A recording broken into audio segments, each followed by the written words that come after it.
Bonjour, bonjour, la paix soit avec vous. Je m'appelle Frère Benjamin, je suis salésien de Don Bosco, prêtre.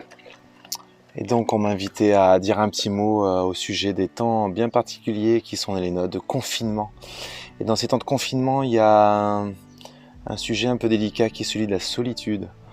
Alors d'autres préféraient être un peu plus seuls parce qu'ils sont confinés toujours dans un petit espace, toujours avec les mêmes personnes. Et puis d'autres voudraient l'inverse, hein. Dans tous les cas, cette histoire de confinement nous pousse dans certaines difficultés. Voilà. Et donc la solitude, lorsqu'elle était déjà en plus éventuellement présente avant, ou alors elle est peut-être nouvelle, et c'est pour vous quelque chose qui commence, hein, puisque ça va déjà faire quelques temps qu'on est confiné, qui commence à devenir vraiment lourde. Alors, je me sens tout petit de parler de ça, c'est très délicat, la solitude, en plus il y a toute forme de solitude. Ce qui est sûr, c'est que tout peut être une opportunité. Tout contribue au bien de celui qui aime Dieu, dit saint Paul dans l'Épître aux Romains, chapitre 8, verset 28.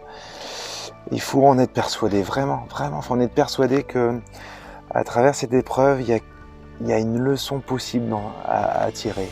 Il y a un pas de plus dans la sainteté à poser. Et donc, ça c'est important. Ensuite, dans la solitude, les gens on va se dire à soi-même, on va nous dire, mais non, tu n'es jamais seul, Dieu est avec toi. Bon, oui, ben, c'est pas... Si c'était super criant et palpable, ça se saurait, quoi, hein. Écoute, oui, effectivement, c'est pas miraculeux, c'est vrai. Je pense qu'on peut pas dire le contraire, évidemment, qu'on n'est jamais seul. Mais on se sent seul, malgré tout.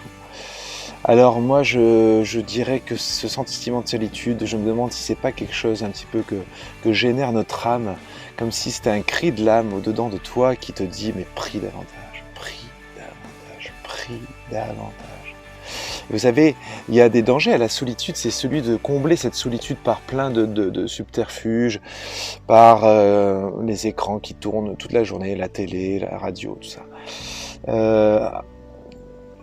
Faut faire attention à tout ça parce que cette solitude, elle a quelque chose de bon à nous faire entendre. C'est que notre âme a soif. Notre âme a soif. Voilà. Si on vit mal la solitude, c'est qu'en fait, ça révèle quoi? Ça révèle que notre âme a la soif, a la soif. Et c'est pourquoi il faut puiser aux bonnes sources. Voilà, ne pas se tromper de source. Et la source, par excellence, c'est la prière. Oui, je suis désolé, je voudrais bien te proposer un truc plus fashion, quoi, mais c'est la prière. C'est la prière, la prière, la prière, la prière. La prière. Alors, trouve une prière qui te convienne. Bon, il y a des prières animées sur les réseaux sociaux, il y a des messes en live, tout ça, tout ça. Même moi, je fais ça là sur Instagram et YouTube, voilà. Mais il faut aussi cultiver une prière personnelle.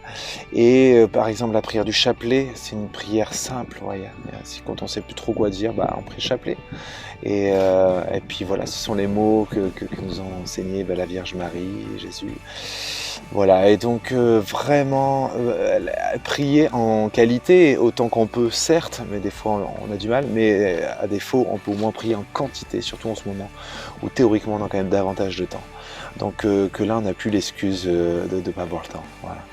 Alors prions, prions, prions, et puis n'hésitez pas non plus à faire appel aussi ouais, quand vous sentez trop seul, vous en avez marre, mais voilà, n'ayez pas peur de peut-être appeler telle ou telle personne, à demander la prière. Voilà, ne restez pas dans votre solitude trop déprimante. Essayez d'oser appeler au secours aussi. Voilà. Bon, ben je me sens tout petit de vous dire ça, mais j'espère que ça vous donnera courage et que Dieu vous bénisse.